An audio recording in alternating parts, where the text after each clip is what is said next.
Ciao, c'est Yann. Aujourd'hui, on va voir s'il faut privilégier la quantité ou la qualité pour devenir meilleur dans un domaine.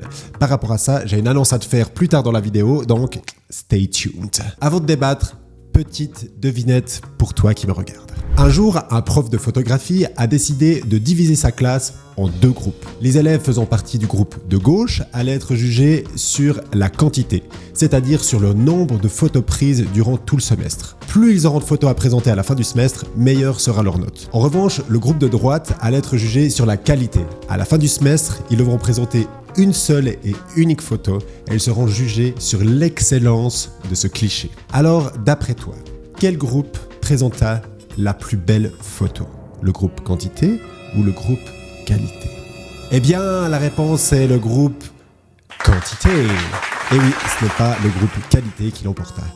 Est-ce que cela t'étonne? Analysons pourquoi. Eh bien, le groupe quantité ont dû mettre la main à la pâte. Ils ont dû tester, expérimenter, échouer, recommencer, itérer, passer sans cesse à l'action. Et c'est grâce à ça qu'ils ont réellement pu progresser. Pendant qu'eux passaient massivement à l'action, le groupe qualité, eux surfaient plutôt sur la théorie. Ils cherchaient comment faire le plus beau cliché, toujours en restant dans leur bouquin, sans jamais passer en pratique, sans jamais passer à l'action. Ils avaient certes beaucoup de connaissances théoriques, certainement beaucoup plus que le groupe quantité, mais si on regarde le résultat final, le résultat était moins bon chez eux. Moralité de cette petite histoire. Il faut être capable de se lancer avant d'être prêt, avant de se sentir parfaitement prêt. Si tu as un projet en tête et que tu attends que tout soit parfait, que toutes les planètes soient parfaitement bien alignées pour pouvoir te lancer, sache que ce n'est malheureusement pas la meilleure option pour toi. À la place, lance-toi, teste, itère, échoue même si tu dois échouer, mais tu apprendras beaucoup plus en pratiquant et en passant à l'action qu'en attendant le moment parfait. Je crois que c'est le cofondateur de LinkedIn qui disait « Si tu n'as pas honte de la première version de ton produit, c'est que tu l'as lancé trop tard. » Et ça résume très bien ce qu'on vient de voir ensemble. C'est clair que c'est plus agréable de rester dans la théorie plutôt que de passer à l'action, tout simplement parce qu'on ne prend pas le risque d'échouer. Pour te faire une petite confidence, lorsque j'ai lancé cette chaîne YouTube, je n'étais absolument pas prêt. De 1, je me sentais incapable de tenir un sujet sur une durée plus longue qu'1 minute. Et de 2, j'étais super mal à l'aise de me retrouver tout seul dans mon bureau à parler à une caméra en face de moi.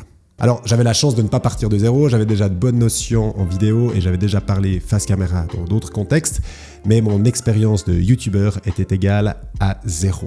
À la place, j'aurais pu me former, continuer à regarder plein de vidéos YouTube pour m'inspirer, mais est-ce que je serais meilleur aujourd'hui? Certainement pas. Jusqu'à cette vidéo, je m'étais mis comme objectif, plutôt comme habitude, de publier une vidéo par semaine, tous les dimanches pour être exact. Crois-moi, quand tu débutes, c'est plutôt ambitieux, mais ça, je m'en rendais peut-être pas forcément compte au départ. L'inspiration ne vient pas d'un claquement de doigts, et créer une vidéo de toute pièce, ça prend beaucoup de temps. Aujourd'hui, après avoir mûrement réfléchi, j'ai décidé de revoir ce chiffre un petit peu à la baisse. Pourquoi? 3 raisons fondamentales. La première raison est que mon but est de t'aider toi à développer ton aptitude aux bonnes habitudes pour que tu puisses atteindre tes objectifs en mode pilote automatique. Mais pour pouvoir t'offrir les meilleures conditions possibles, j'ai besoin de me dégager plus de temps.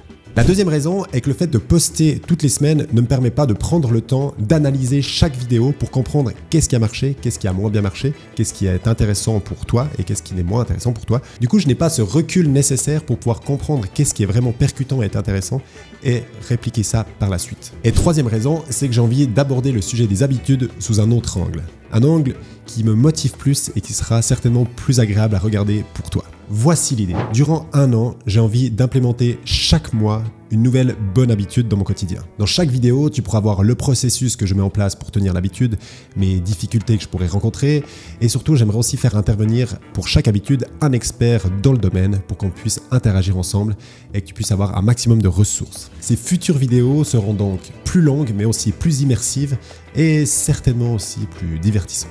Et c'est maintenant que j'ai besoin de ton aide. Pour que ces vidéos te parlent et que tu puisses t'identifier un maximum à moi, j'aimerais que tu m'écrives en commentaire quelles habitudes tu aimerais que je teste. Ça peut être une habitude que tu as testée dans le passé mais que tu n'as pas réussi à tenir, ou une habitude qui te paraît un peu folle ou impossible à tenir. Bref, il n'y a pas d'idée bête. Par contre, pas sûr que je puisse relever tous les challenges. Mais voilà, je serais réellement ravi de pouvoir tester des choses qui te parlent à toi. J'ai déjà plein d'idées en tête et je suis impatient de pouvoir tester ça tout prochainement. Donc si ce n'est pas encore fait, je t'invite vraiment à t'abonner à cette chaîne, clique sur la petite cloche pour ne rien rater. Je te promets que l'année 2023 va être épique. Sinon, comme d'hab, prends soin de toi. À la semaine prochaine. Non, peut-être plus du coup. Bref, à très très vite. Et ciao.